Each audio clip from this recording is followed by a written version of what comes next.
Hi friends, good மார்னிங்க. எல்லாருக்கும் இனிய தீபாவளி நல்வாழ்த்துக்களுங்க.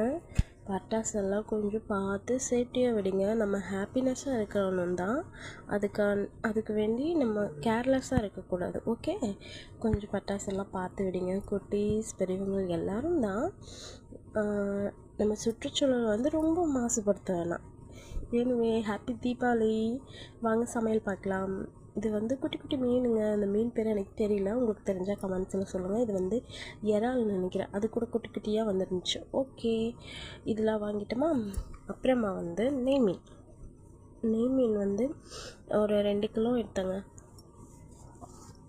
இது சாப்பிட முடியுமா? இல்லை, அப்பா அம்மாலாம் ஊர்லேருந்து வராங்க, சாப்பிட்றலாம், தேர்ந்துடும். அப்புறம் நம்ம வந்து சிக்கன் குழம்பு வச்சுருக்கோம்.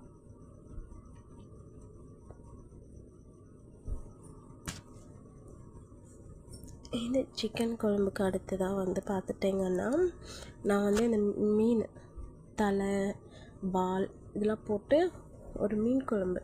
இந்த குழம்பு வந்து எப்போவுமே வச்சு அதுக்கப்புறம் மறுநாள் சாப்பிட்டா தான் ரொம்ப டேஸ்ட்டாக இருக்கும்ல.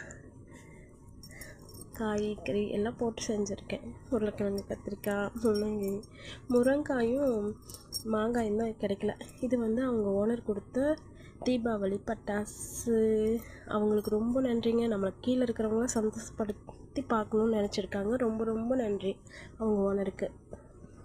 அப்புறம் வந்து இது அப்பாவுக்கு எடுத்த ட்ரெஸ்ஸு. அம்மாவுக்கும் இதே மாதிரி சேம் எடுத்திருக்கேன். என் தங்கச்சிக்கும் எடுத்திருக்கேன். அதில் லெஹங்கான்னு சொல்லுவாங்களா அது. அப்புறம் இதுதான் வெற்றிக்கு தீபாவளி ட்ரெஸ். அது சும்மா போடுறதுக்காக எடுத்திருக்கேன். அப்புறம் இது வந்து அவருக்கான ட்ரெஸ். அத்தைக்கும் கூட எடுத்திருக்கேங்க, அம்மாவுக்கும் எடுத்திருக்கேன். எல்லாம் தைக்கிற கொடுத்துருக்கேன், வாங்கலை. எனவே எல்லாத்துக்கும் ஹாப்பி தீபாவளிங்க.